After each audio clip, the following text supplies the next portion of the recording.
Hello, welcome to প্রত্যাশা and happiness. আজকে হলো 29শে নভেম্বর। আমি আজকে যাচ্ছি কলকাতা।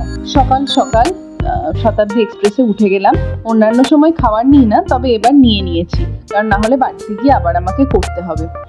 আর যতবারই কলকাতা যাই না কেন দিনের বেলা, আমি ততবার ফারাক্কা ক্রস করার সময় গঙ্গার ভিডিও করি। কেন জানি না, প্রত্যেকবারই আমার এটা ভীষণ ভালো লাগে। খুব ব্যস্ত থাকায় সেদিন আর কোনো আমি ভিডিও করতে পারিনি, তাই এর পরে তোমাদের পরের দিনের ভিডিওটাই দেখাবো।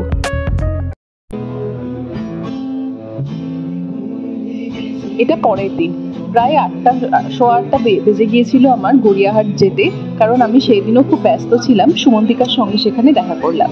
এরপর আমি আর ও মিলে গেলাম আমার বাড়িতে। এত দেরিতে গিয়ে আর বিশেষ কিছু খাইনি। রাস্তায় গাড়ি চা খাবো বলে দাঁড়িয়েছিলাম, আর তখনই এই কিউটি পাইটাকে দেখলাম। ওকে খানিকক্ষণ চটকালাম, তারপরে আমরা বাড়ি ফিরলাম। সারাদিন আমি অত্যন্ত ক্লান্ত ছিলাম। তারপরে বাড়ি ফিরে আমি আর ও মিলে ফটাফট ডিনার বানালাম।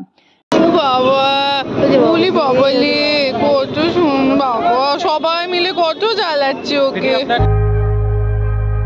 ডিনারে ছিল চিকেনের ঝোল, একদম পাতলা করে আলু দিয়ে, যেটা সুমন্তিকাই বানালো, আর আমি বানালাম ভাত আর আলু ভাজা। এত সারাদিনের একটা হেকটিক ডের পর এই সিম্পল খাওয়াটা এত বেশি শান্তি দেয়, এত কমফর্ট ডিনার, এটাই যেন আমার পুরো দিনের ক্লান্তিকে দূর করলো। তারপরে রাত্রিবেলা খেয়ে দিয়ে হঠাৎ করে আমাদের মাথায় ভূত চাপলো। বসলাম মেহেন্দি পড়তে।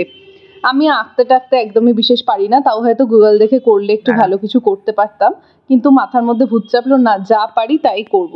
ভুল ভাল মেহেন্দি পড়তে লাগলাম। এই যে উনি মেহেন্দি পড়ছেন, খুব মনোযোগ সহকারে স্পেস বাস্টার। ও পাগলের মতো হাসছে আমাদের কাণ্ডকীর্তি দেখে। আমাদের এই পাগলামিগুলোই তো আমাদের মেমোরি হয়ে থাকবে। উনি ভিডিও কলে রয়েছেন আর উনি মেহেন্দি পড়েই যাচ্ছেন। তোকেও মেহেন্দি পড়াবো, তাই ও তার আগে আমার চুলটা বেঁধে দিচ্ছে। ও বলছে আমি তোর কাছে মেহেন্দি পড়বো না, না তোকে পড়তেই হবে এখন মেহেন্দি। সেই ফাঁকে ইপসিতা করেছিল ভিডিও কল। ও পাগলের মতো হাসছে আমাদের কাণ্ডকীর্তি দেখে। আর এই আমি সুমন্তিকাকে মেহেন্দি পড়াচ্ছি। সুমন্তিকা আমার ছবিও তুলেছে মেহেন্দি পড়ার। রাত্রিবেলা 2টো অবধি ইপুর সঙ্গে গল্প করলাম। এবারে তার পরের দিন ছিল আমার মালদা ফেরার ট্রেন। সুমন্তিকা হাওড়া স্টেশনে যাচ্ছে আমাকে ট্রেনে তুলে দিতে। হাতে সময় থাকলে আমরা হয়তো বাইরে কোথাও খেতে যেতাম, কিন্তু সময় একদমই ছিল না বলে আমরা একেবারেই বেরিয়ে পড়লাম স্টেশনে কিছু খেয়ে নেবো ভেবে, আর ও আমাকে ট্রেনে তুলে ফিরে যাবে। আকাশে মেঘটা দেখো কি সুন্দর লাগছে দেখতে। আমাদের তো ইম্পালসিভনেসের শেষ থাকে না, তাই স্টেশনে নেমে চন্দ্রানী পার্লস দেখে আমরা চলে গেলাম শ্রীয়ের বিয়ের গিফট কিনতে। আসলে এরপরে হয়তো আর আমাদের একসঙ্গে দেখা হবে না, মানে দেখা হবে একেবারে শ্রীয়ের বিয়েতে, তাই তখনই কিনে ফেললাম। আর হাওড়া স্টেশনে গিয়ে আমরা ফ্রেঞ্চ ফ্রাইজ, পিৎজা, চা এসব খেলাম। আর এখানে ও আমাকে যাচ্ছে ট্রেনে তুলে দিতে। ওর খুব মন খারাপ করছে আমি চলে যাব বলে। আমি বলছি লোকে এরকম গার্লফ্রেন্ডকে আসে ছাড়তে, আর তুই আমাকে এসেছিস। তখন ও বলছে তুই তো আমার গার্লফ্রেন্ড। যাই হোক, এবার ট্রেনে উঠলাম। ও নেমে যাবে এখনই, কারণ কিছুক্ষণ পরে ট্রেনটা ছেড়ে দেবে। ওকে টাটা করলাম। তারপরে আমি দোপাত্তি দেখতে দেখতে বাদবাকি জার্নিটা করলাম একা। দোপাত্তির গানগুলো এত ভাইরাল হয়েছে, সেই ভেবেই আমি সিনেমাটা একেবারে ডাউনলোড করে রেখেছিলাম ফোনে, নেটফ্লিক্স থেকে। ট্রেনে বসে বসে দেখলাম। যাই হোক, সিনেমাটার রিভিউ আর দিচ্ছি না। এটা ঠিক ব্লগ ছিল না, জাস্ট কিছু ছোট ছোট পার্ট দেখালাম আমার একটা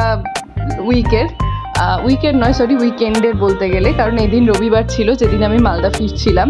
এরপরে তোমাদেরকে একটা ভিডিও দেখাবো, সেটা স্রোত আমাকে খুঁজছিল আমাদের ফ্ল্যাটে গিয়ে। কাকে খুঁজতে যাচ্ছ?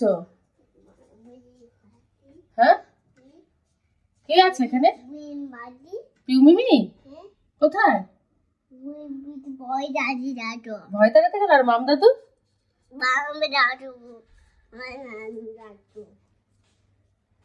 আর মনি?